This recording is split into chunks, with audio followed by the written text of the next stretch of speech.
Hello, and welcome to episode 7 of Fast Fact Friday. We are the Community Environmental Legal Defense Fund, and we're here answering your questions today. For this video, we stepped outside of the box a bit and asked real people what their thoughts were on corporate constitutional rights, or, as it's commonly called, corporate personhood. We heard things like gross, hard pass, boo, F that nonsense, and my personal favorite, corporations are people, just like 1,000 cockroaches in a trench coat is a person. But no matter what you call it, it is defined as the legal notion that corporate property has at least some of the legal rights and responsibilities enjoyed by natural persons. When asking people about this topic, what we noticed, besides a slew of expletives, was the overall feeling that those who knew what it was had a strong reaction against it. So it makes me wonder, why is it still a thing? First, we must understand what defines a corporation. A corporation is an organization that is authorized by the state to act as a single entity, independently of the people who own it. If the corporation does something that gets it in trouble, the people can just say, "Don't blame me. Blame the corporation. I'm just a shareholder." Early entities were established by charter through a monarch or passed by the legislature. But now it's as easy as calling 1-800-GOVERNMENT and asking where to send the registration fee. When it comes to rights, despite not being individual human beings, the Supreme Court has quietly afforded several protections under the Constitution. What many don't realize is that the process of creating corporate rights was a long-term, deliberate, and incremental strategy by corporate lawyers over decades, if not centuries. Corporate institutional rights didn't begin with Citizens United or Hobby Lobby. It sunk its teeth into the landscape before we had even cut ties with England. So how did we get here? How did we, the people, lose control of democracy? Since the 1800s, the courts have actively sided with corporate entities to expand their powers over individual freedoms. Today's corporations have evolved from quick chartered projects that were disbanded after the job was done to something much more dangerous.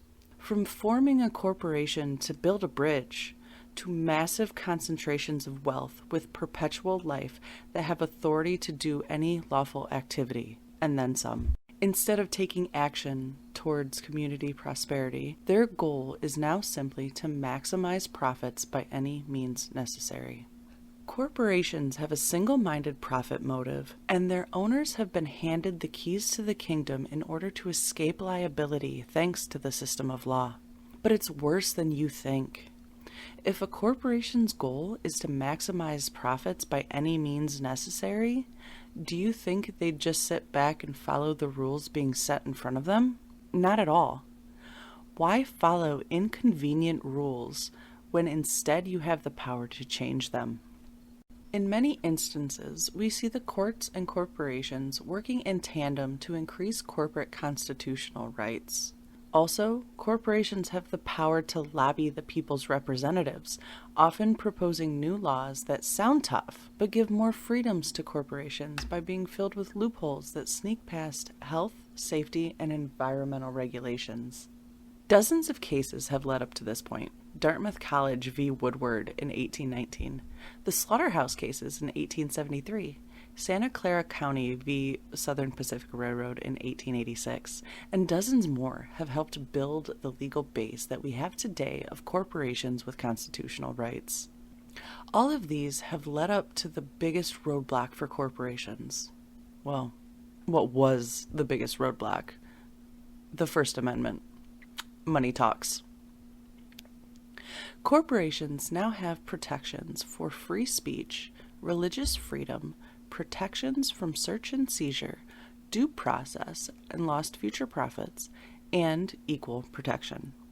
But overturning Citizens United would only work if the courts have made the paradigm shift away from corporations as state actors. Even if SCOTUS overturned a dozen cases, it might not get rid of corporate rights because the idea is so embedded in the DNA of our judicial system.